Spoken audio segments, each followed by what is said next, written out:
En avant pour être édifié sur Radio Matania. Voici la prédication. Matania Radio.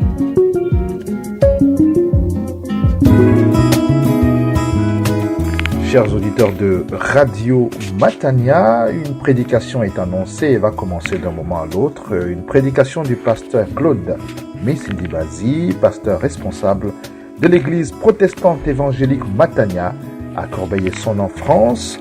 Prédication qui a pour texte de référence celui de Romains, chapitre 16, du verset 25 au verset 27. Romains 16, 25 à 27, le titre est le suivant: Dieu seul sage.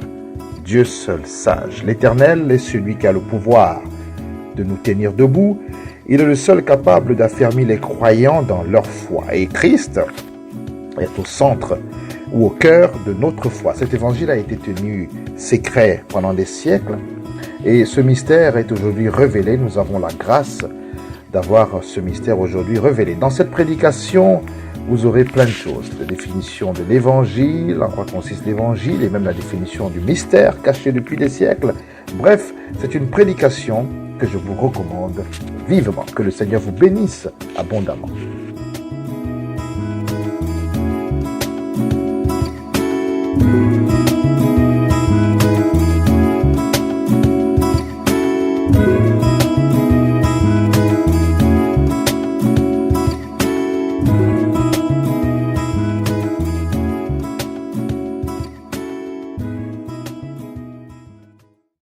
Ce matin, c'est de lui dont il est question. Amen. Dans cette explosion de louanges, tirée donc de l'épître aux Romains, chapitre 16, versets 25 à 27. Romains, chapitre 16, versets 25 à 27.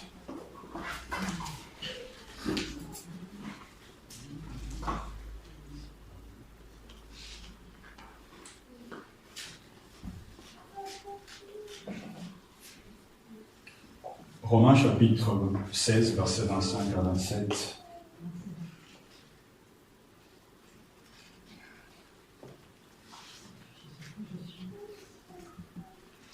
Accueillons et écoutons la parole de Dieu. Amen. Amen. Amen. Dieu peut vous affermir. Selon l'évangile que j'annonce, la prédication de Jésus-Christ.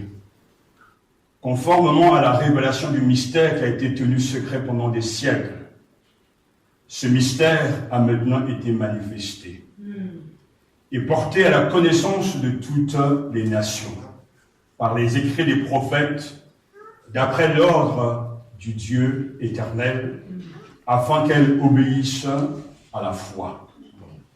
À ce Dieu, seul sage, soit la gloire au siècle des siècles, par Jésus-Christ. Amen. Amen. Prions le Seigneur. Notre bon Père, je suis conscient des dons que tu nous donnes. Amen.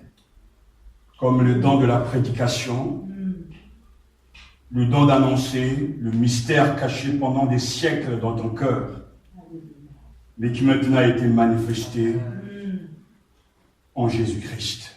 Amen. Je suis aussi conscient que c'est un don que d'avoir le souffle de vie ce matin. Amen. D'être en bonne santé. Amen. Et d'être dans ta maison pour écouter ta parole. C'est un privilège, car nous savons que chaque matin tu renouvelles tes bontés. Alléluia. Nous te sommes infiniment reconnaissants de ce que tu as voulu de nous dans ton projet. De ce que, via Jésus-Christ, tu as fait de nous un nouveau peuple, le peuple de Dieu. Nous te prions, nous qui avons reçu de ta part le don de l'Esprit Saint, de nous guider à l'instant même à l'écoute de ta parole. Tu vois ceux qui sont là et ceux qui ne sont pas là, via, Seigneur, la radio, Matania, là où ils seront, je crois que tu peux aussi et tu vas aussi nous toucher. Amen. Amen. Amen. Ta parole n'a pas de limite. Ta parole traverse les océans. Alléluia. Ta parole est puissante. Elle est vraiment invincible, elle ne retourne jamais à toi sans avoir exécuté ton projet. Alors, que ton nom soit béni, parce qu'à l'instant même, je deviens pour eux soit une odeur de vie, soit une odeur de mort. Mais quoi qu'il en soit, ton nom sera toujours glorifié. Amen. Dans oui comme dans nos noms, ton nom est toujours glorifié. Amen. Merci pour la réussite de ta parole. Merci pour le don et l'assistance, l'aide vraiment de l'Esprit Saint.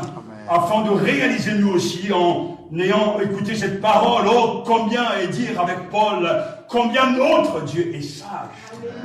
Vraiment, et nous bénissons ton nom pour l'exaucement de nos prières.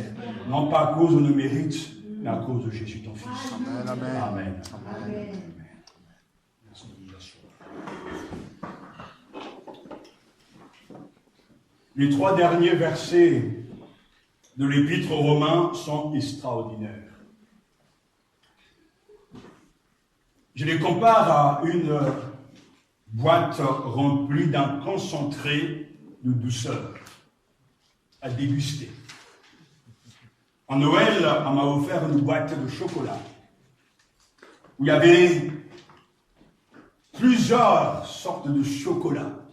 Et pour les gourmands comme nous, c'était vraiment un moment unique. Un vrai délice. Il y en avait pour tous les goûts. Et en méditant ces quelques versets, je me suis dit, c'est vraiment une boîte remplie d'un concentré de douceur à déguster sans modération. Amen. Parce que ces 3 versets sont riches, mais d'une richesse extraordinaire. Alléluia. L'apôtre termine cette épître clé et qui a été la base de tant de réveil. Et il termine par une doxologie, une louange adressée à Dieu. Cette louange est fondée parce que ce qu'il vient d'écrire est tellement inestimable, un trésor sans précédent, qui ne peut qu'être emporté vers Dieu et adressé à Dieu la louange et l'adoration. Oh, dira-t-il, à ce Dieu seul sage, soit la gloire au siècle des siècles, par Jésus-Christ. Amen. Amen. Cette doxologie, cette louange exacte, d'abord, le Dieu qui a le pouvoir d'affermir les croyants via l'évangile. C'est Dieu lui-même qui va nous affermir. Dieu est celui qui a le pouvoir de nous faire tenir debout. Amen. Dieu peut vous affermir, dira l'apôtre, selon l'évangile que j'annonce, la prédication de Jésus-Christ. Amen. Cette prédication est bien sûr détaillée dans cette épître et on pourra longuement en parler, mais peut être résumé par le fait que celui qui a la foi sera justifié lorsqu'il place sa confiance en Jésus-Christ. Amen. Il a expliqué donc le plan de Dieu, le projet de Dieu pour l'humanité, et Paul loue le Seigneur. Et on le voit bien que, comme à chaque fois qu'on loue le Seigneur, il y a des motifs de le louer. On ne loue pas dans le vide. La louange a toujours un car. Ou parce que on loue Dieu, car il est capable et a le pouvoir de vous fortifier. Alléluia. Nous savons que notre Dieu est seul capable de nous faire tenir debout jusqu'à la fin. Ayant entendu l'évangile, il y a beaucoup d'embûches. Il y a beaucoup de difficultés. Et ces derniers temps, dans les rencontres que nous avons pu avoir, on a entendu tellement d'hérésies, tellement de choses terribles que l'on vit donc au milieu du peuple de Dieu, qu'on ne peut que demander à Dieu de protéger son peuple de toutes ces hérésies et de tout ce qui est en train de se mettre en place qui ne correspond pas à la gloire de Dieu. Amen. Dieu seul peut affermir les croyants dans leur foi. Parce que la capacité de résister dans les épreuves et les tentations pour ne pas abandonner la foi nous vient de Dieu. Satan est en colère, il sait que ce sont les derniers jours et il veut absolument arracher nos âmes au Seigneur. Mais la Bible dit que Dieu a le pouvoir de nous affermir, de nous faire tenir debout, de nous fortifier pour que nous obtenions la couronne de vie. Toujours Paul, écrivant donc aux Corinthiens, dit, et la Bible dit donc, c'est lui aussi qui vous affermira jusqu'à la fin, pour que vous soyez irréprochables au jour de notre Seigneur Jésus-Christ. Il est fidèle, le Dieu qui vous a appelé à la communion avec son Fils Jésus-Christ, notre Seigneur.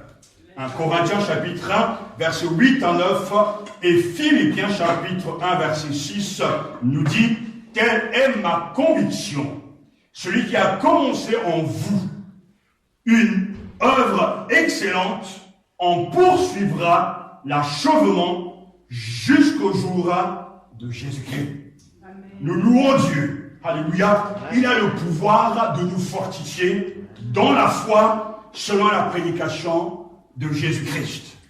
La vie chrétienne n'est jamais facile. Il y a tant d'embûches, tant d'hérésies, tant de situations invraisemblables, mais Dieu a le pouvoir de garder notre dépôt jusqu'à la fin. Et si nous sommes là, si je suis là, c'est la preuve que Dieu a su me garder.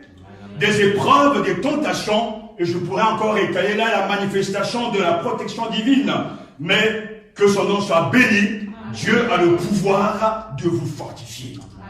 Et cette force intérieure nous vient, selon l'apôtre de l'Évangile. Lui-même écrit, Dieu peut vous affermir selon l'Évangile que j'annonce, la prédication de Jésus-Christ. Il ne s'agit pas de prendre tout et n'importe quoi, non. Le contenu de notre foi, l'objet de notre foi, c'est Jésus-Christ lui-même. C'est lui que nous annonçons. Et dès le début, dans cet épître, Paul met l'accent et explique ce que l'évangile. Dieu peut vous affermir, selon l'évangile que j'annonce, la prédication de Jésus-Christ. Mais au chapitre 1, versets 1 à 5, il est encore question donc d'évangile de la part de Paul, serviteur de Jésus-Christ, appelé à être apôtre, mis à part pour annoncer l'évangile de Dieu. Cet évangile, écrit Paul, Dieu l'avait promis auparavant par ses prophètes dans les saintes écritures. Il concerne son fils, qui en tant qu'homme est né de la descendance de David et qui, du point de vue de l'Esprit Saint, a été déclaré fils de Dieu avec puissance par sa résurrection. Jésus-Christ, notre Seigneur. C'est par lui que nous avons reçu la grâce d'exercer le ministère d'apôtre pour conduire en son nom des hommes de toutes les nations à l'obéissance de la foi. Nous sommes fortifiés par l'évangile, mais un contenu clair. Notre objet d'adoration comme de foi, c'est Jésus-Christ. L'évangile est de Dieu.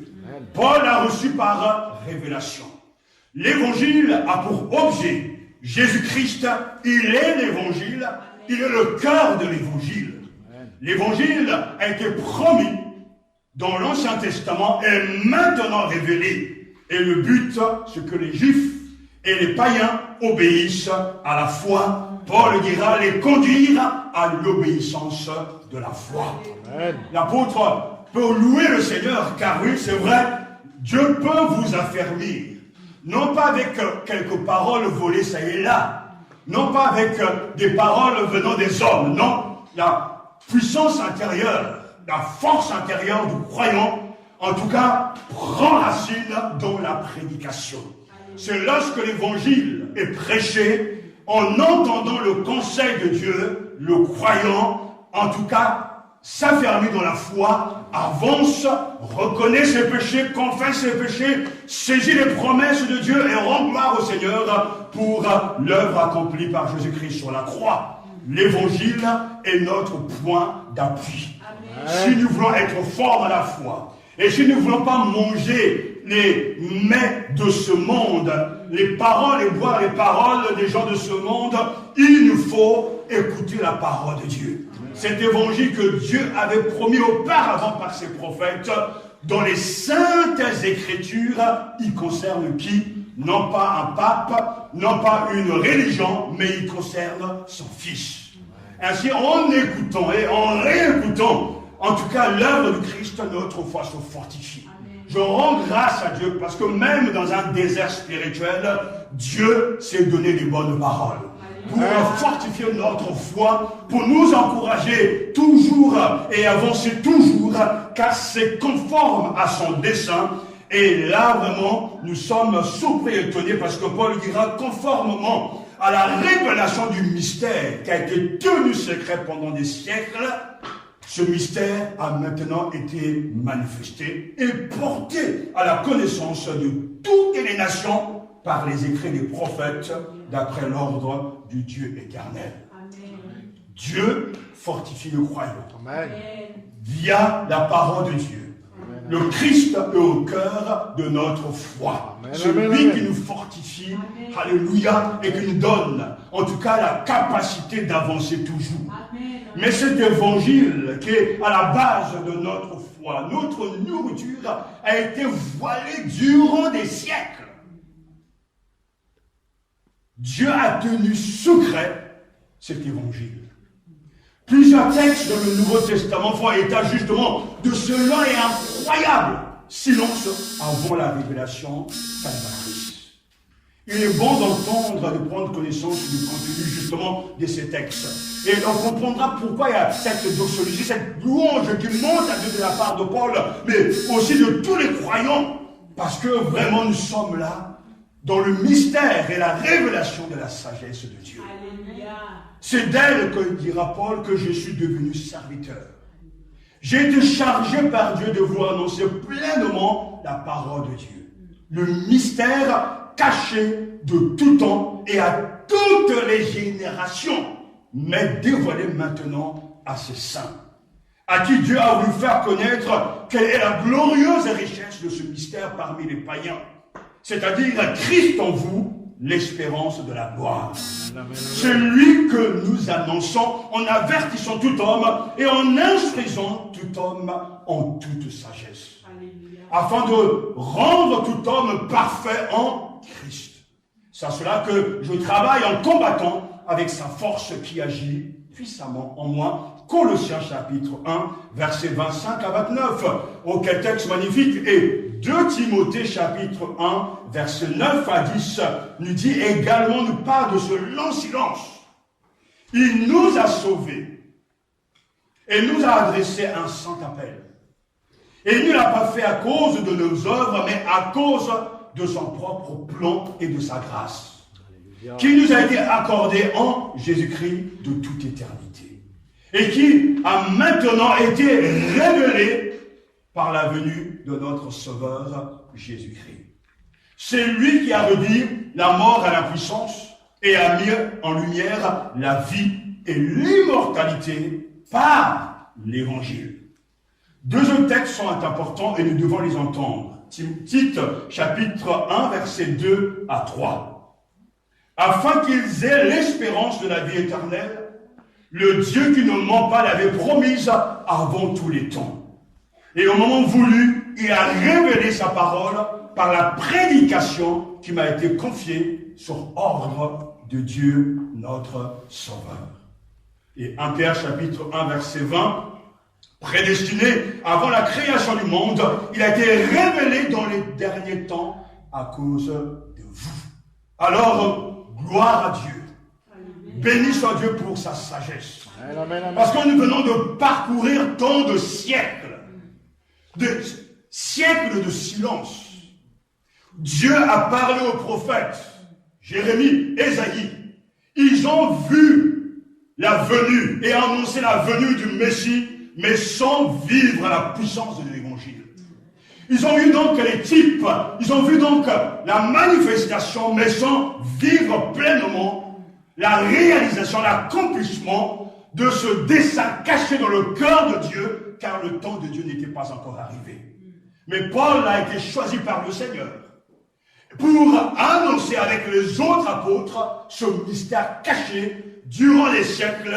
Et ce mystère, c'est l'évangile qu'il est en train d'annoncer, dont Jésus-Christ est le contenu. Le mystère désigne le plan de Dieu que l'Évangile fait connaître en révélant que Jésus-Christ est la raison d'être de l'histoire humaine. Jésus-Christ est la fin et l'aboutissement. Jésus-Christ est au cœur de la nouvelle communauté qui va permettre de réunir en lui les juifs et les non-juifs. Ce mystère était resté caché, mais est maintenant été révélé. Nous sommes des privilégiés. Ainsi, au cœur de la vraie foi. Et cela nous donne de voir et de comprendre que l'évangile, ce n'est pas toutes ces bêtises que l'on entend et que certains prêchent moyennant de l'argent. Non, l'évangile est centré sur le Christ. L'évangile, c'est la bonne nouvelle à une mauvaise nouvelle. Nous avons tous péché, privés de la gloire de Dieu, mais Christ est devenu notre justice. Et ainsi, sans la personne du Christ, comme maintes fois je l'ai dit, le christianisme n'est rien. Une gnose, une idéologie tout au plus. Ce qu'il faut penser, c'est le Christ. Amen. Ce qu'il faut faire, c'est lui. Amen. Ce qu'il faut croire, c'est lui. Vivre, c'est vivre de sa vie. Il est tout, il résume tout. Amen. Il ne peut qu'être le centre de toute théologie et le sujet inépuisable de notre méditation. Jésus-Christ nous suffit. Alléluia. Non pas Christ plus quelque chose, ou Christ ajouté à quelque chose d'autre. Nous devons faire le tour du monde et crier Jésus satisfait pleinement. L'évangile, c'est ça. L'évangile, ce n'est pas le bruit. L'évangile, ce ne sont pas des visions qui n'ont pas de sens. L'évangile, c'est le Christ. Et quand le Christ vit dans notre cœur par la foi, nous sommes dans l'évangile. Parce qu'il y a tant de manifestations. Et en parlant avec les gens, on entend toutes sortes de choses, d'interprétations, et les gens sont très accros, très attirés par des manifestations en dehors de l'évangile, même voir la psychologie ça et là. Mais il faut revenir à l'essentiel. L'Église vivra sa foi que lorsque le Christ sera au centre. Que vous soyez 2, 3, 4, 5, 10, 1 million, ce qui est important, c'est que le Christ soit au centre. Que la prédication soit au centre. Car Paul dit, j'ai eu connaissance de ce mystère par révélation. Ça peut être donné à tous de le comprendre, mais il parle par la grâce de Dieu qu'il a choisi et il annonce l'évangile. Il proclame non pas une doctrine en tant que telle, mais il proclame une personne. Et le chrétien qui marche dans l'esprit a une vie centrée sur le Christ. Amen, amen. J'ai bien peur que de nos jours, la religion avance, mais la vraie foi n'est pas toujours là. J'ai bien peur qu'aujourd'hui, on nous propose tant de choses en dehors de Jésus, et malheureusement, il y a des gens qui cherchent et qui suivent ces choses, mais il faut revenir à l'essentiel. Amen. Il n'y a pas longtemps, quelques jours, un patient me disait, mais je ne comprends pas, frère. Je prêche l'évangile, mais pourtant les gens ne viennent pas chez moi, ils vont plutôt dans la secte où les gens leur font boire du lait pour les guérir de telle et telle maladie. Et ce plat à craquer parce qu'il y a des manifestations. On dit, mais on peut que l'encourager, ce frère, cette soeur, dit, voilà, persévère, sois fidèle dans l'évangile, parce que ça fait partie d'un projet de Dieu qui nous dépasse. Mais Dieu travaille. Alléluia. Et nous savons que les choses passent. Il n'y a rien de nouveau sous le soleil. Mais l'évangile progresse. Amen. Dieu rassemble ses élus, ça et là. Et c'est pour cela que ce matin, moi aussi, comme Paul, et vous aussi, tous les croyants, nous devons louer Dieu pour sa grande sagesse. Pourquoi? Parce que le couvercle est enlevé. On sait ce qu'il y a dans la marmite.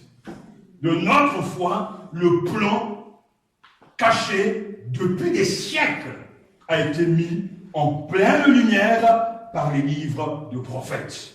C'est quand même incroyable. Dieu avait gardé jusqu'ici le silence concernant son dessein. Mais maintenant, il a parlé par son Fils. Et il fait proclamer sa parole par l'apôtre pour qu'elle développe tous ses fruits. C'est d'elle, dira Paul, que je suis devenu le serviteur. Alléluia. Conformément à la charge que Dieu m'a confiée pour vous annoncer pleinement la parole de Dieu. Colossiens chapitre 1 verset 25. Alors, nous sommes privilégiés. Amen. Dieu peut vous affermir et il le fait grâce à l'évangile. Et grâce à une meilleure compréhension de Jésus-Christ. grâce à une meilleure fréquentation de la personne de Jésus via les Écritures, toujours par l'Écriture. Toujours. Ce temps écoulé entre la création de l'homme et l'apparition du Christ, ça veut dire que nous sommes vraiment des vénards. Les apôtres ont annoncé ce message, mais bien auparavant, les prophètes, vous imaginez les grands prophètes comme Ésaïe, comme Jérémie, mon ami, ils ont vu des choses qui ne leur étaient pas destinées. Ils les ont vus saluer de loin. Nous avons le privilège de savoir que le Christ est venu. Amen. Qu'il est mort selon les Écritures. Et qu'il nous donne maintenant de croire en lui et de recevoir le pardon de nos péchés. Amen. Le moyen, c'est bien sûr l'Évangile. Et c'est pour ça que ce mot est important. Au milieu justement de ces vérités, Paul dit maintenant ce mystère a maintenant été manifesté. Aujourd'hui, c'est le jour de notre salut. Amen. Et aujourd'hui, nous pouvons croire. Aujourd'hui, nous pouvons aller vers le Seigneur et obéir, non pas à la loi, mais avoir l'obéissance de la foi. Nous plaçons notre confiance en Jésus, mort pour nos péchés, ressuscité pour notre glorification, et en lui, nous sommes sauvés. Amen. Christ en vous, l'espérance de la gloire. Et Paul ne peut que adorer Dieu pour sa grande sagesse. On ne peut pas comprendre pourquoi il a fait ainsi. Mais quand nous pouvons parcourir les siècles, on sera étonné. Parce qu'à chaque fois, chaque génération a ses difficultés, chaque génération a ses faux prophètes, chaque génération a ses vrais prédicateurs. Mais à chaque génération, Dieu sauve ceux qui doivent sauver. Amen. À chaque fois, il ne choue pas.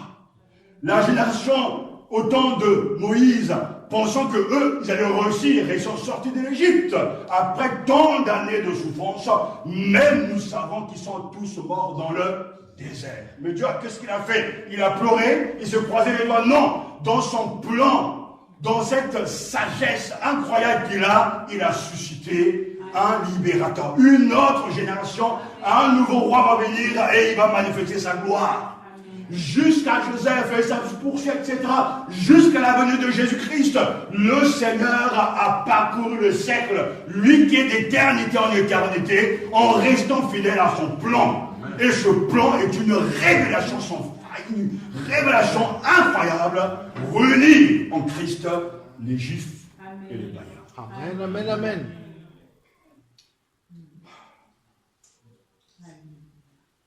Maintenant, c'est le temps de Dieu. En envoyant son Fils, il a vaincu pour nous le diable, la mort et le péché. Amen.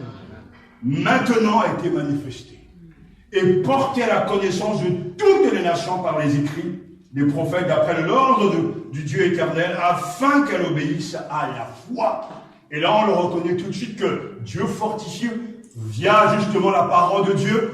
Et les croyants marchent et obéissent au Seigneur. La foi est la traduction d'une véritable conversion. L'obéissance à ce que Dieu dit est la preuve que nous sommes sauvés.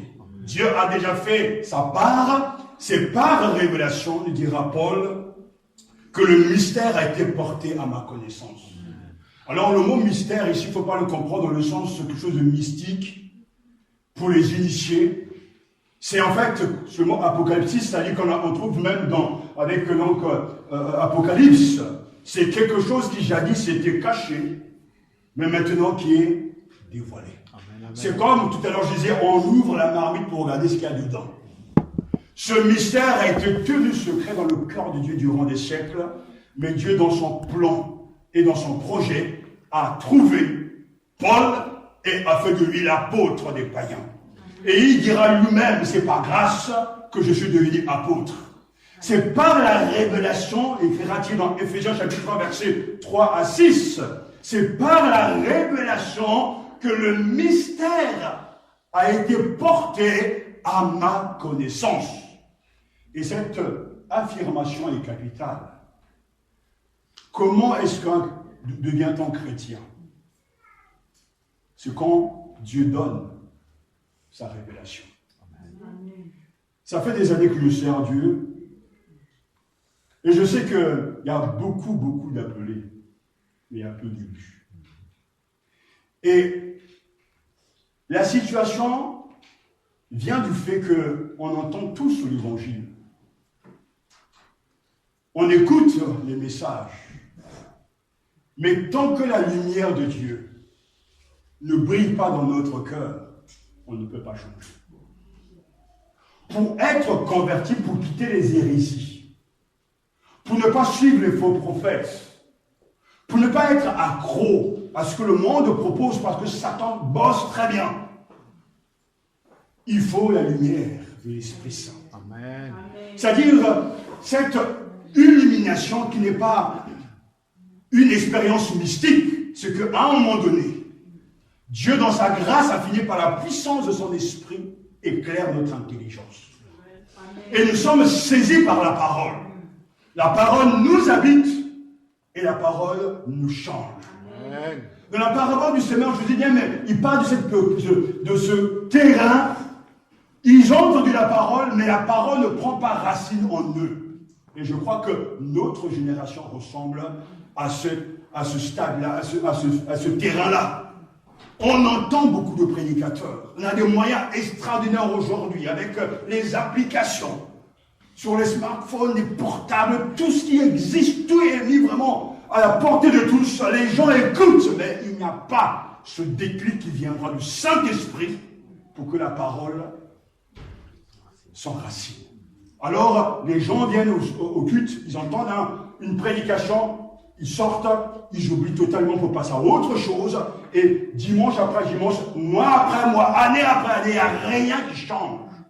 Parce qu'en fait, ce n'est pas qu'ils sont surchargés de prédication, non, mais c'est que cette parole n'est pas illuminée en eux. Souvenez-vous de Luc chapitre 24, de deux disciples d'Emmaüs. On trouve là vraiment ce que je veux illustrer ici, la vérité que seule la révélation peut nous changer. Ces deux disciples d'Emmaüs avaient tout entendu de leur Seigneur, ils avaient compris, mais ils n'avaient pas cru. Jésus avait annoncé sa mort, mais pourtant ils partaient ailleurs. Et Jésus a dû les rencontrer sur le chemin, leur expliquer une fois de plus les Écritures, et tout d'un coup, leur corps était brûlant. Amen. Non pas brûlant de manifestation charismatique, non, brûlant de la parole de Dieu, parce que la parole de Dieu est comme un marteau qui brise le or, comme un feu dévorant. Et à l'instant même, ils ont changé de comportement. Nous prions à chaque fois que Dieu illumine nos cœurs. Amen. Parce que Dieu a tout dit dans cette assemblée. On a entendu des messages qui touchent le conseil de Dieu. Et on n'est pas du tout découragé, loin de là, parce qu'on a compris que c'est un mystère. Et que Dieu, si Dieu ne fait pas grâce à certains, ils vont tout droit en enfer. Paul le reconnaît, c'est par révélation que le mystère a été porté. Et ce n'est pas par hasard que le Seigneur lui-même va choisir Paul, qui jadis servait, pensait servir Dieu, en persécutant l'Église. Il était aveugle jusque sur le Seigneur le rencontre sur le chemin de Damas, et ses yeux vont s'ouvrir, les écailles vont tomber de ses yeux, et il va reconnaître Jésus le Messie. Que Dieu ait pitié de son Église. Amen, amen, Cette amen. génération est riche en connaissances, mais pauvre en piété. C'est par révélation que le mystère a été porté à ma connaissance. Comme je viens de l'écrire en quelques mots, et écrira-t-il, en lisant cela, vous pouvez comprendre l'intelligence que j'ai du mystère du Christ. Ce mystère n'avait pas été porté à la connaissance des fils et des hommes dans les autres générations, comme il a été révélé maintenant par l'Esprit à ses saints apôtres et prophètes. À savoir, et c'est là justement le mystère dont il parle, à savoir, verset 6, Éphésiens chapitre 3, à savoir que les non-juifs ont un même héritage, sont un même corps et participent à la même promesse en Jésus-Christ par la bonne nouvelle. Amen. Alléluia. Amen, C'est-à-dire, amen. nous les païens, nous sommes devenus co-héritiers, Amen. co-incorporés, co-participants par rapport à la promesse. Jadis, Dieu avait choisi les Juifs, Israël, Mais maintenant, par et via Jésus-Christ, en Jésus-Christ, il rassemble. Et il est en train de préparer une communauté multicolore de tous ceux qui ont cru en lui. Et il va faire de cette communauté sa communauté. Amen, un amen, peuple amen. d'adorateurs Amen. pour louer son saint nom. Amen. C'est ça le projet de Dieu. Et Amen, amen. l'apôtre Paul a reçu ce message par révélation. Et c'est pour ça qu'il ne cesse de prêcher. Et on le comprend que même lorsqu'il est malmené, même lorsqu'il est découragé, il ne s'arrête pas. Parce qu'il comprend que ce qu'il est en train d'annoncer est le dessein éternel de Dieu, le projet caché de Dieu depuis tant de générations, mais maintenant révélé pour que nous, les païens, nous soyons aussi des bénéficiaires de la grâce de Dieu. Aujourd'hui, ce mystère est connu. Aujourd'hui, rien ne peut nous empêcher de croire. Aujourd'hui, le péché ne peut plus nous enfermer. Aujourd'hui, nous aussi nous sommes admis au même héritage, membres du même corps, associés à la même promesse par le moyen de l'évangile. Et on comprend pourquoi l'apôtre explose en louange, alléluia, à Dieu qui est le seul sage, par Jésus-Christ, soit la gloire pour les siècles et des siècles. Amen. Amen, amen, amen. On ne peut pas méditer ces choses, les comprendre et rester froid. Parce que Dieu nous déroule là tout le plan de notre salut. Et Paul, en méditant ce texte, s'exclame. Regardez ce que je viens d'écrire. Regardez les premiers chapitres où il est question justement que nous sommes pécheurs. Mais pourtant, nous sommes justifiés par la foi. Regardez le chapitre 5. Regardez le chapitre 6, esclave du péché mais libéré. Regardez le chapitre 7 de Romains. Esclave de la loi, mais plus que vainqueur en Jésus-Christ. Regardez le chapitre 8. Dieu est avec nous, nous faisons conclure toutes choses à notre bien.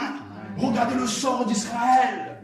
Mais Dieu est en train de œuvrer. Sachez-le que vous aussi, vous êtes participants à ce grand salut. Amen. Alors, oui, il y a cette louange qui monte à lui, à ce Dieu seul sage, soit la gloire au siècle des siècles.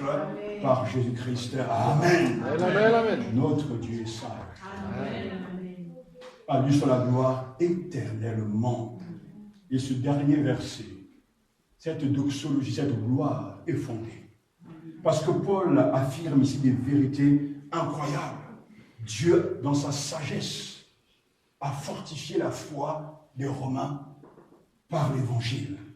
Ce même Dieu continue à œuvrer. Parce que ces décrets sont insondables et ces voies incompréhensibles. Je contemple le projet de Dieu, insondable, de Dieu connu seulement de l'apôtre, et nous ne pouvons que nous émerveiller parce que notre Dieu est sage. Notre Dieu est unique. Il y a quelque chose de puissant dans cette affirmation à ce Dieu seul sage. Dieu est sage. Amen. Il n'est pas comme nous. Et j'aimerais terminer par cette affirmation, cette vérité, parce que Paul nous dit que Dieu est celui qui peut nous fortifier. Verset 25.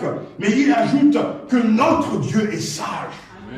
Ces voix ne sont pas nos voix et ces pensées ne sont pas nos pensées. Mais qu'est-ce que ça veut dire pour nous? Ça veut dire beaucoup de choses au quotidien. Parce que lorsque l'on parle de sagesse, on parle de quoi?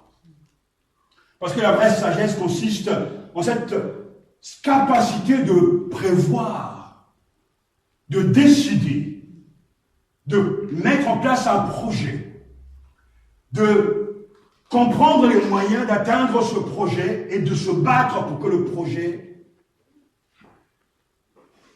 soit exécuté. Notre Dieu est sage, dans le sens qu'il est intelligent. Dieu ne fait rien par hasard. Tout ce qui est en train de se passer a été décidé avant notre naissance. Amen. Il a un plan établi depuis le commencement.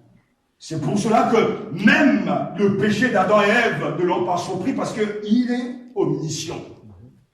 La venue de Jésus-Christ avait été décidée même avant la fondation du monde. La sagesse de Dieu est incroyable. La sagesse de Dieu, c'est son intelligence manifestée même dans le choix des buts les plus élevés. Et tout ce qu'il fait a un seul but, c'est sa propre gloire. Amen. Il a tout créé dans ce but d'être glorifié. Amen. Et c'est magnifique, ça a été pour moi comme un moment de gloire et un moment de joie de savoir que mon Dieu est sage. Amen. Parce que ses choix sont réfléchis. Parce que ses moyens sont illimités. Et comme il est tout puissant, il ne peut jamais échouer. Amen. Tout à l'heure, je l'ai entendu dans la prédication, quand Dieu met son sceau sur toi, rien ne peut t'arrêter. Quand Dieu est avec toi, nul ne peut t'arrêter. Parce que c'est sa décision et il t'accompagne lui-même. Paul dit à Dieu seul sage. Cette affirmation renferme d'abord la vérité que Dieu seul est Dieu. Amen. Et nous devons l'adorer lui seul. Amen. À Dieu qui est Dieu, soit la gloire pour toujours par Jésus-Christ. Notre Dieu est Dieu. Et cela implique l'hommage, l'adoration que nous devons lui offrir. Quand Paul affirme à Dieu seul sage, il est en train de nous dire qu'à ce Dieu qui seul possède la sagesse soit la gloire par Jésus-Christ éternellement. Amen. Notre Dieu seul possède la sagesse, Amen. le savoir, Amen. la connaissance, l'expertise, l'intelligence, la lucidité, car le mot sagesse implique ces différences, savoir qu'il est suffisamment capable, réfléchi, raisonnable, il est de la perspective,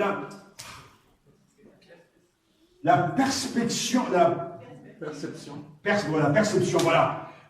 L'intuition même, parce que Dieu est Dieu. Amen. Amen. Mais quand on parle de la sagesse de Dieu, il ne faut jamais oublier que tout ce que Dieu fait, il le fait par amour. Il ne faut jamais oublier que Dieu en tant que sage, et il est omniscient. Donc quand Dieu œuvre, donc quand Dieu travaille, tout ce qu'il fait est l'expression de sa bonté, mais aussi de ses conseils réfléchis. Il ne fait rien par hasard, il fait tout pour un but. Amen. Il a même créé le méchant pour un but. Amen. Et je prie dans mon cœur que Dieu vous donne de comprendre cette sagesse. Amen. Laissez-moi vous donner un exemple. Parce que c'est souvent dans la vie courante que le Seigneur m'a enseigné ce qui est pour moi important. Depuis quelques jours, mon fils et moi, on fait du vélo.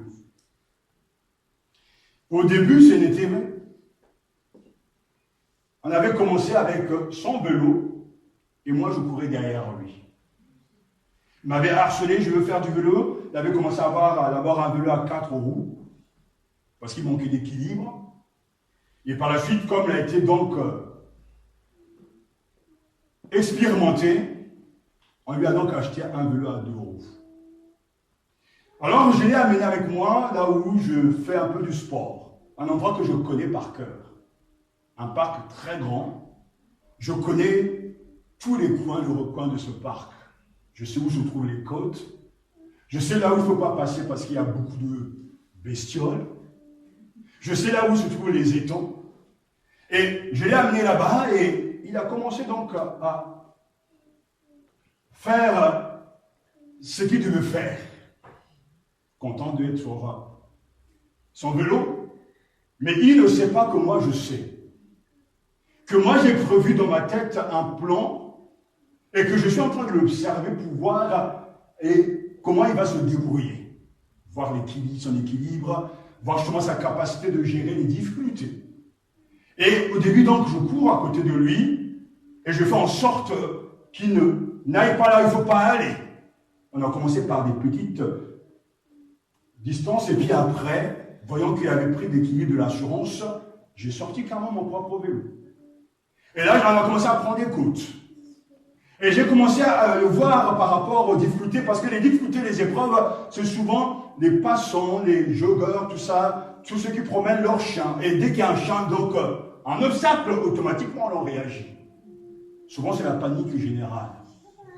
Mais entre-temps, justement, par rapport aux chiens, parce qu'il y en a beaucoup là-bas quand même de temps en temps, On est parti voir notre soeur et mon beau-frère me disait, voilà, justement, j'ai un copain qui, en fait, travaille dans la police et c'est lui qui est maître chien, donc qui dresse les chiens dans la police. Et il me dit que un des problèmes que l'on rencontre, souvent les gens ne comprennent pas que lorsqu'il y a un chien qui arrive, le chien s'adapte par rapport à vous. Il dit que justement, si vous avez peur, le chien va réagir par rapport à votre peur. Donc, quand vous voyez venir un chien, vous savez, il y a aussi des chiens qui sont un peu possédés aussi. En général, on a envie de dire, surtout ne bougez pas, faites comme si vous n'avez pas vu, imposez votre autorité. Le chien va s'adapter parce que lui aussi a peur comme vous. Ça, c'est ce que l'on dit en théorie. Et en fait, on a écouté son conseil et elle a commencé à faire pareil. Elle arrivait donc, on voyait les chiens, j'ai voyé mon fils réagir. Mais ce qu'il ne savait pas, c'est que quand la difficulté arrivait, l'épreuve arrivait, j'étais à côté de lui de telle sorte que si jamais ça doit déraper, je veux le protéger. Et ainsi de suite, elle a commencé, donc on a avancé. Au départ, on allait avec le vélo, on prenait le vélo donc de la voiture. Mais à la longue, comme je voyais qu'il progressait, on a décidé de prendre les vélos dès l'appartement, dès la maison, pour aller jusqu'au parc. Donc ça veut dire prendre la route. Et là, il y a pas mal de dangers. Mais je faisais en sorte que tout aille bien. Et pendant que je suis simplement en train de vivre cette expérience magnifique avec un enfant, c'est toujours merveilleux, c'est des bons souvenirs, gloire à Dieu. Dieu a commencé à parler à mon cœur. Il me dit, voilà, écoute-moi bien, je joue le rôle que toi tu joues pour ton fils. Je connais le chemin. Je connais les détails. Je connais les pièges. Je connais les difficultés. Mais pourtant, je suis avec toi. Je ne te laisserai jamais tomber, mais en même temps, à force de grandir dans la foi, je te laisse partir. Et moi, je suis là, mais un peu loin, mais je te vois quand même. Amen, amen, je t'ai dit, je te préserve, je te garde, je te conduis. Je t'apprends quelque chose qui est très important. Et sur ce point, je veux souligner, ça dit que l'enfant dans sa tête est en train de jouer, en train de s'amuser, en train de prendre du plaisir avec son père, ou voire même de fois avec sa mère. Mais ce qui dans sa tête est important, c'est que mon père est là, il veille sur moi, il m'aime, il me protège. J'ai qu'une chose à faire, lui faire confiance. Amen. La seule chose à faire. Amen, amen.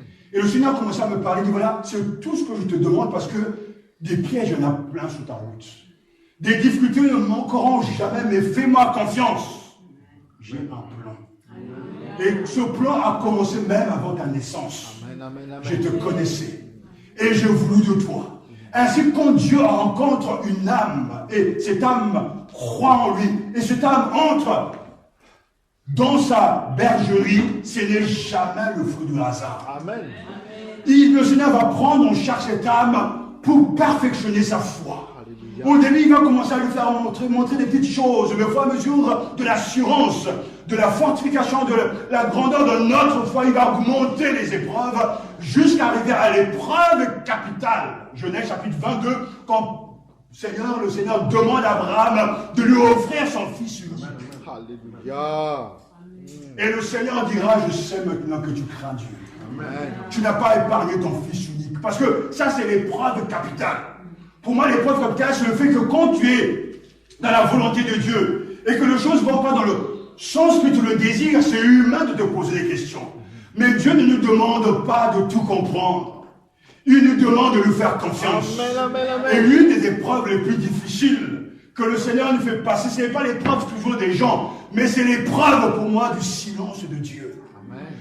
Même quand tu es juste, que tu n'as rien fait de mal, que tu as tout donné pour sa cause, Dieu reste silencieux. Et ça, c'est terrible. Pourquoi est-ce que n'agit-il pas? Est-ce que tu ne vois pas que ceci se passe, que les gens parlent mal, et pourquoi tu ne les châties pas dans l'Ancien Testament pour un peu simplement te tuer des gens? Mais non, des fois, Dieu reste silencieux. Mais on a l'impression qu'il n'agit pas, au contraire, il voit tout. Amen. Et il agira en son temps. Amen. Je peux vous assurer, frères et sœurs, quel que soit ce qui se passe sur cette terre, nous devons tous rendre des comptes à Dieu. Amen. Et c'est pour ça, quand je reviendrai sur le livre de l'Ecclésiaste, j'avais compris seulement que même le mauvais, le pire brigand peut réussir matériellement, intellectuellement, mais tant qu'il ne change pas de vie pour retourner à son Créateur, il est en train de creuser sa tombe.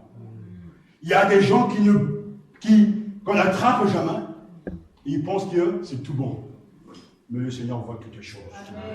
Quand nous parlons de la sagesse de Dieu, frères et sœurs charmés, vous qui m'écoutez, n'oubliez pas que Dieu a un objectif.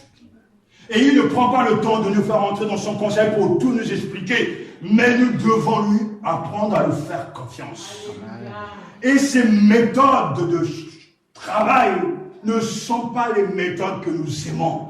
C'est l'adversité, c'est les souffrances, c'est les difficultés, mais Dieu est en train d'œuvrer. Comment expliquer qu'un Dieu tout-puissant a besoin de tant de siècles pour arriver à cette réalité-là? C'est Dieu qui sait. Nous ne savons pas tout.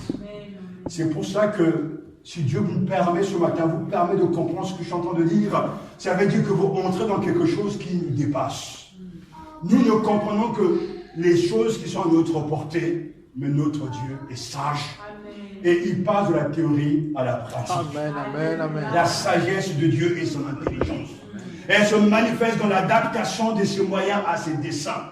Et encourageant une sœur qui était tellement courageuse, je disais, voilà, maintenant sache-le que l'épreuve que tu vis correspond au degré de ta foi. Amen, amen. Dieu ne va jamais envoyer des épreuves à des ministres de la foi. Ça va les briser. Mais plus l'épreuve a été surmontée, plus le muscle spirituel s'est développé, il enverra des épreuves qui correspondent à notre foi. Amen. Dieu a des moyens incroyables. Et ce qu'il fait, il le fait de manière remarquable. C'est pour ça qu'on en parle de la sagesse de Dieu. Quelqu'un a écrit, c'est l'attribut de Dieu par lequel il produit les meilleurs résultats possibles par les meilleurs moyens possibles. Amen, amen, amen. Alléluia. Amen, amen. Cette perfection de Dieu par laquelle il utilise sa connaissance pour arriver à ses fins de la manière qui le glorifie le plus. Et l'Écriture le dit très clairement, aux profondeurs de la richesse, de la sagesse et de la science, qui est ce jugement sont insondables et ses voies impénétrables. Romains chapitre 11, verset 33. Est-ce que vous comprenez aujourd'hui le plan de Dieu? Amen, amen, amen. Est-ce que vous savez ce que Dieu est en train de faire? Et quand on a pris connaissance de ce mystère révélé, parce que c'est magnifique, ce mystère révélé est maintenant, aujourd'hui, accompli dans l'Église. Dieu manifeste sa sagesse. Il est en train de construire son Église. Et dès le départ, elle a dit que les portes de l'enfer ne pourront rien contre elle. C'est-à-dire, dès le départ, on est déjà du côté du vainqueur. Alléluia. Dieu, dans sa grande sagesse, Alléluia. fait passer son Église même dans les épreuves de souffrances atroces.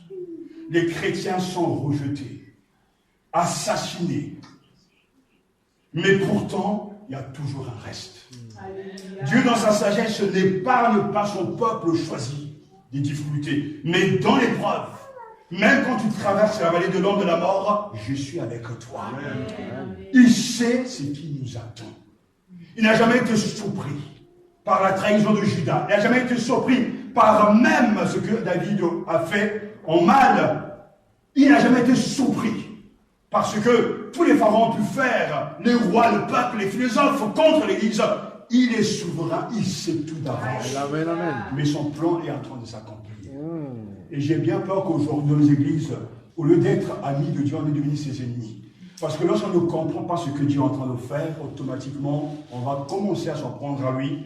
On va commencer à mal parler alors que Dieu est souverain. Dites-moi un peu, dans le désert avec Moïse, Dieu était-il là, oui ou non? Il était là. Quand un enfant est violé, Dieu est-il là, oui ou non? Il est là. Il est là. Il est là. Quand des gens pauvres sont exploités dans des usines, ça est là. Est-ce que Dieu est là ou il n'est pas là? Il est toujours là. Mais pourquoi ne fait-il rien? Lui seul le sait. Amen. Sa sagesse conduit toutes choses. Mais nous savons qu'à la fin, il va rétablir toutes choses. Amen, amen, amen. Notre Dieu est sage. Alléluia. Sa sagesse nous dépasse. L'apôtre Paul ne comprend pas, les Juifs ne comprennent pas que, la sagesse de Dieu incarné, le Christ, a dû mourir sur la croix. C'est quelque chose qui les dérange, un peu les comprendre. Mais nous cherchons la puissance, nous voulons le Messie, mais le Messie ne peut être vu et reconnu que par la croix. Mais ça, c'est la sagesse de Dieu. Alléluia. C'est la sagesse de Dieu. Parce que ce sont ses moyens. Il n'envoie pas un super-héros, un Superman, il envoie un Messie crucifié. Amen, amen. Alors ça déstabilise. Mais ça, c'est de sa sagesse, parce qu'il a voulu ainsi. Ce que Dieu fait démontre toujours sa sagesse. Amen. Oh, j'aimerais tellement que ces choses pénètrent en nous, parce que c'est vrai que la prédication de la croix est une folie pour ceux qui sont en train de périr. Mais pour nous, est la puissance de Dieu. Amen. Vous comprenez ce que c'est cette sagesse? C'est difficile, hein? On veut être sauvé, et Dieu nous propose la croix. Il dit justement car la parole de la croix est folie pour ceux qui périssent. Mais pour nous qui sommes sauvés, elle est puissance de Dieu. Alléluia. Aussi est-il écrit, je détruirai la sagesse des sages et j'anéantirai l'intelligence des intelligents. Où est le sage? Où est le scribe? Où est le contestataire de ce siècle? Dieu n'a-t-il pas frappé de folie la sagesse du monde? Car puisque le monde avec sa sagesse n'a pas connu Dieu dans sa sagesse de Dieu, dans la sagesse de Dieu, il a plu à Dieu de sauver les croyants par la folie de la prédication. Amen, amen, amen. Les Juifs demandent des miracles. Ce ne sont pas les seuls, les Congolais aussi, les Camerounais, les Ivoiriens. Ils demandent des miracles. Et les Grecs cherchent la sagesse. Mais nous prêchons Christ crucifié. Ça déstabilise. Alléluia. Scandale pour les Juifs et folie pour les païens. Mais pour ceux qui sont appelés, c'est très clair. Tant Juifs que Grecs, Christ, puissance de Dieu et sagesse de Dieu. Amen. Car la folie de Dieu est plus sage Amen. que les hommes et Amen. la faiblesse de Dieu est plus forte que les hommes. 1 Corinthiens chapitre 1, verset 18 à 25. Alléluia. Dieu fait ce qu'il veut. Amen. Ses méthodes Alléluia. ne correspondent pas à ce que nous voulons.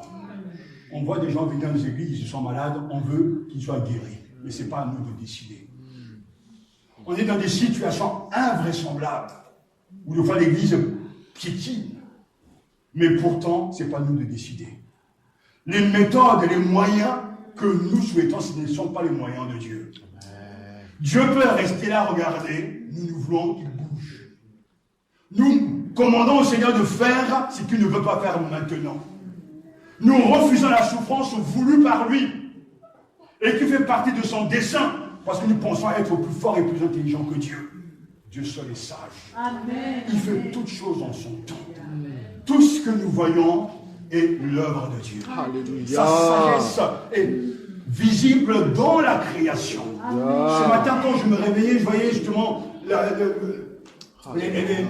beauté des nuages, du soleil. Je me suis crié, oh béni soit Dieu. Parce que derrière la lumière, derrière la beauté de la création, derrière le soleil, il y a un créateur. Amen.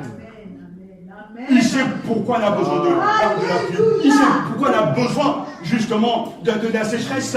Il permet des choses parce qu'il est souverain. Dieu est sage. Et il sait quand Matania va s'envoler. Il sait ce qui se passe même dans l'église. Il sait ce qui se passe dans toutes les églises. Il faut apprendre à lui faire confiance. Ça a été tellement difficile. Mais quand tu as appris à lui faire confiance, tu es calme.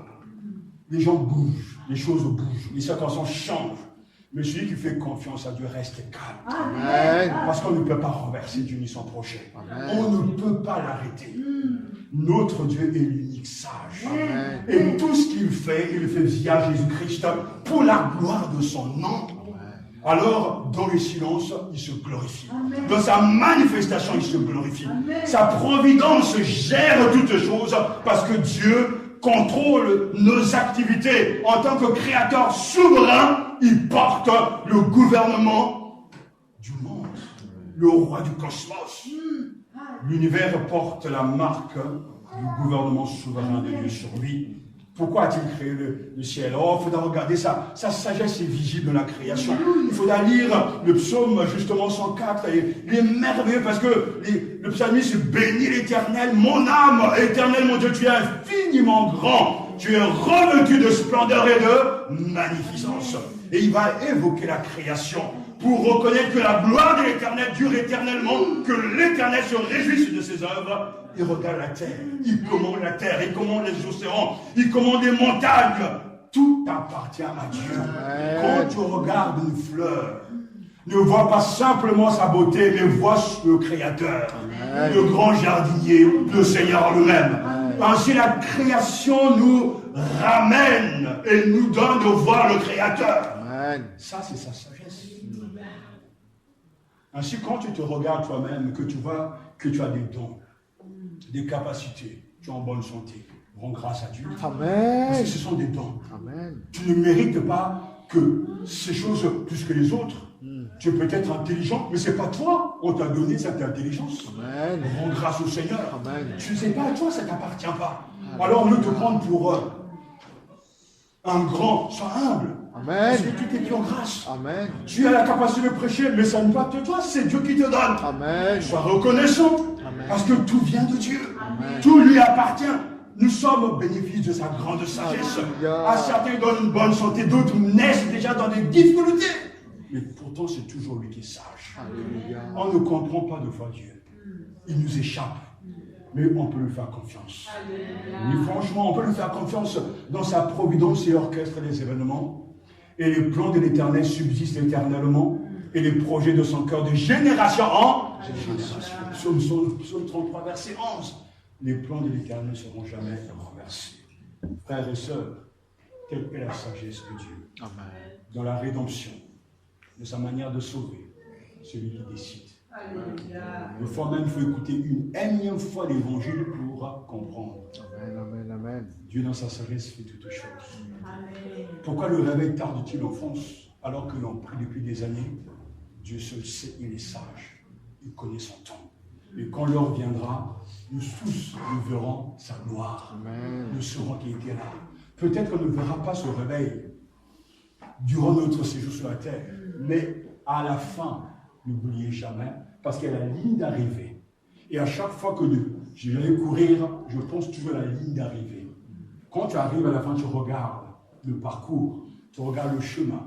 Et quand on va aller dans la gloire, tout d'un coup, tout le plan sera clair. Et l'on comprendra pourquoi ce silence de Dieu.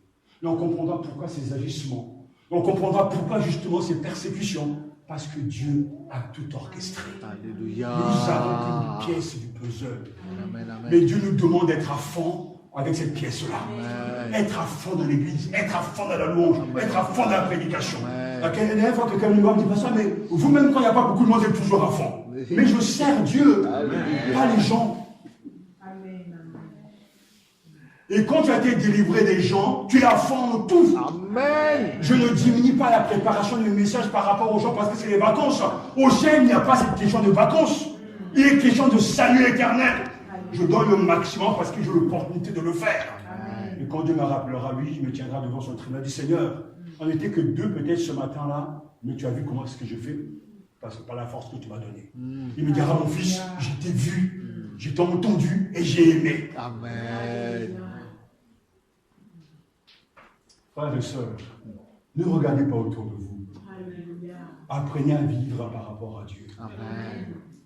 Dieu est sage. Amen. Je ne vous connais pas. Un petit peu peut-être. Mais quelles que soient les difficultés que vous traversez, quels que soient les problèmes, si Dieu vous a choisi, si vous lui appartenez, il sait ce qu'il est en train de faire. Amen. Arrêtez de vous pointer du doigt. Amen. Arrêtez de le questionner tout le temps. On n'aura pas toutes les réponses. Mais viendra un jour où on saura. Il faut lui faire confiance. Est-ce que vous pensez, c'est ce que Dieu me disait, est-ce que tu penses que toi tu aimes mon église plus que moi? Est-ce que c'est toi qui es mort pour mon église? Jésus est mort pour l'église. Ça veut dire qu'il aime l'église. Et si lui est mort à cause de l'amour qu'il a pour l'église, il tient à son église. Et il verra ce que tout se passe selon son projet. Alors, dans l'histoire de l'Église, il y a vu tant de choses. Pourquoi est-ce que Dieu a dû attendre un Martin Luther pour amener à la réforme? Pourtant, il y avait déjà les ténèbres. Mais Dieu a son plan. Pourquoi il a dû attendre 40 ans pour que la promesse faite justement à Abraham soit accomplie? Mais Dieu a son plan, mais 40 ans de galère. 40 ans où Abraham a cherché à aider Dieu. Et quand le temps de Dieu est venu, Même si tu avais 200 ans, tu mettras au monde. Alléluia. Parce que Dieu est Dieu. Amen, amen, amen. Quand on parle de cette sagesse, n'oubliez jamais son amour. Tout ce que Dieu fait est bon. Amen. Et croyez-moi, dans la vie de tous les jours, on a plutôt affaire à des choses compliquées que la bonté de Dieu. Mais quand tu es malade, Dieu n'a pas changé en amour. Il n'a pas changé. Quand tu cherches du travail, Dieu n'a pas changé en amour. Il est toujours amoureux de toi. Mais il sait ce qu'il est en train de faire. Peut-être qu'il est en train de creuser ton cœur pour enlever cette impatience ou cet orgueil. Ou bien ce manque de confiance, mais il est en train d'œuvrer pour un but plus élevé que ton travail. C'est la gloire de son nom. Et à la fin, il y aura sa signature. Regardez mon œuvre, mon chef-d'œuvre. Dieu ne change pas. Ne doutez jamais au quotidien de son amour. Quand une maman donne un sirop amer à son enfant, c'est toujours un acte d'amour. Les enfants disent mais pourtant c'est toujours de l'amour. Amen. Notre Dieu nous aime. Amen. Notre Dieu a les clés de la vie. Il sait tout. Je ne sais pas comment l'année va se terminer, mais je n'ai pas besoin de le savoir. Je lui fais confiance jour après jour. Amen. À chaque jour suffit sa peine. Amen. Je ne sais pas pourquoi il tarde dans tel et tel domaine, mais j'ai appris à lui faire confiance. Je t'ai vu à l'œuvre dans le passé, Seigneur. Je te fais confiance aujourd'hui, parce que d'âge en âge, tu restes le même. Amen. Et c'est ainsi que nous pouvons nous aussi exploser en louange à ce Dieu seul sage. Par Jésus-Christ, soit la gloire au siècle des siècles. Amen. Et à la fin, il y a ce mot Amen. Amen. Amen. Nous sommes d'accord. D'accord. Amen. Amen. Amen. Amen. Amen. Prions le Seigneur. Gloire.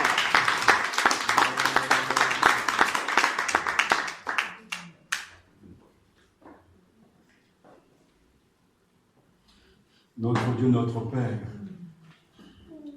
d'âge en âge, tu es le même. Nous l'avons chanté, nous venons de le dire dans la prédication.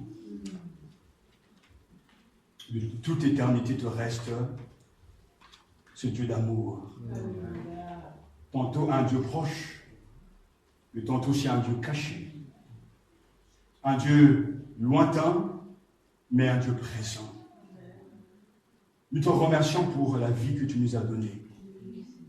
Elle est souvent difficile. Même dans ton œuvre, Paul a été à maintes reprises prisonnier, rejeté, châtié. Mais pourtant, il a appris à se réjouir en toi. Car il a avancé dans une œuvre remarquable. Il ne voyait pas les souffrances du moment présent, mais il voyait la gloire à venir. Seigneur, nous avons aussi nos souffrances.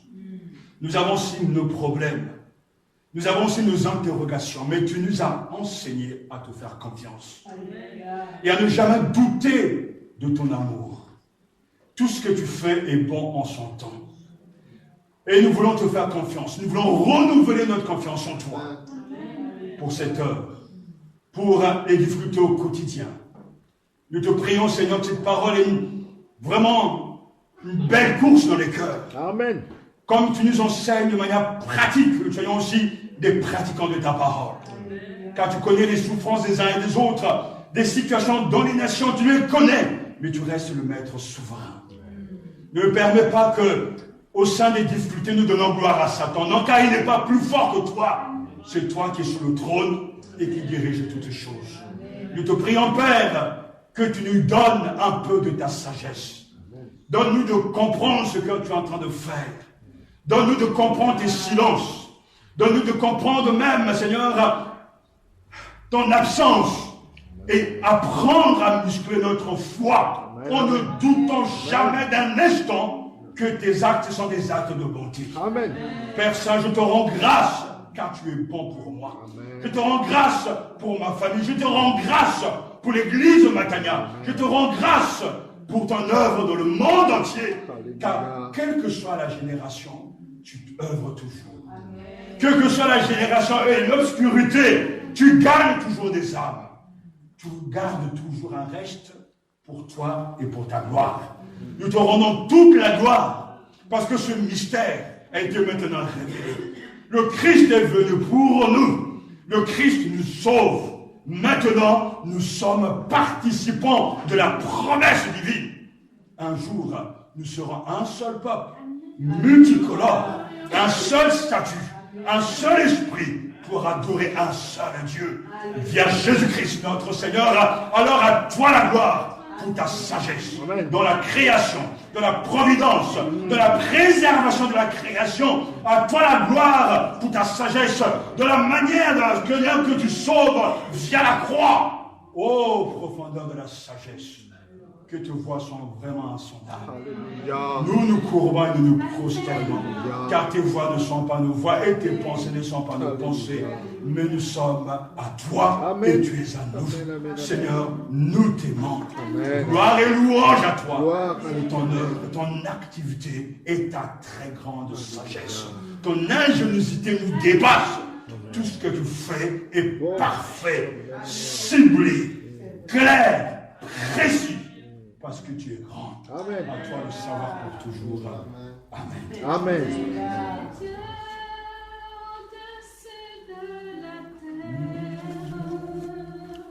Ta splendeur retrouve ta maison. Tu es Dieu au-dessus de la terre. Et tu règnes dans tout l'univers.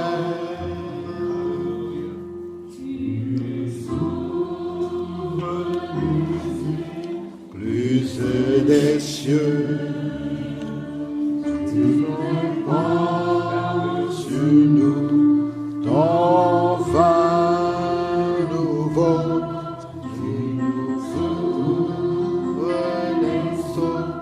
De ta parole, tu fais resplendir ton Église. Tu es Dieu au-dessus de la terre. Ta splendeur recouvre ta maison. Dieu au-dessus de la terre, et tu règnes dans tout l'univers.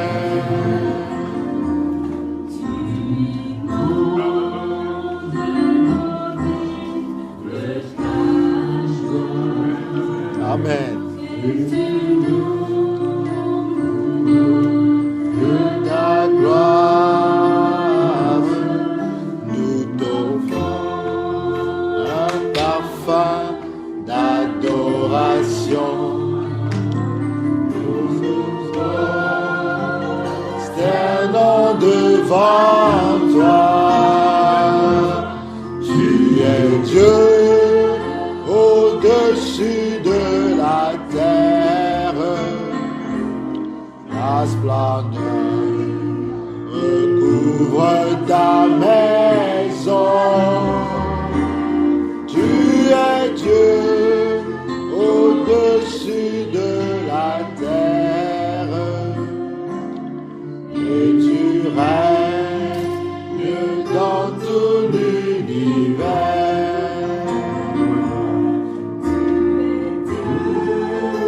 Au-dessus de la terre, ta splendeur recouvre ta maison. Tu es Dieu au-dessus de la terre, et tu règnes dans tout l'univers.